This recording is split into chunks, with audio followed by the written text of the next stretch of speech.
ព្រះហួរទ្រង់លោកមកអង្អើយក្បាលគោហើយលួងលោមឲ្យកូនត្រូវរឹងមាំឡើយទោះបីមានឧបសគ្គរាប់រយពាន់ដង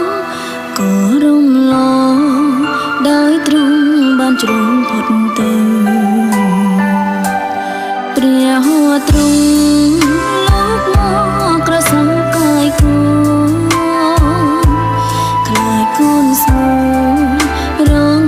ងារគ្មានភាពកង់ក្ដៅទ្រង់តែងឆ្លើ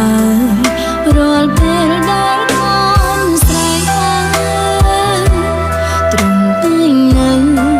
ក្បែរកូនគ្រប់ពេលវេលា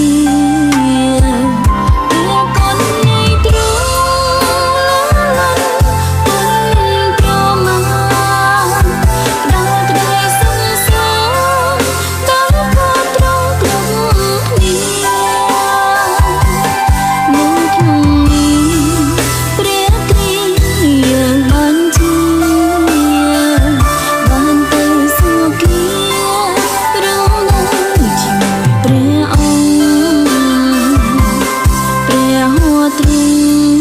ជ្រង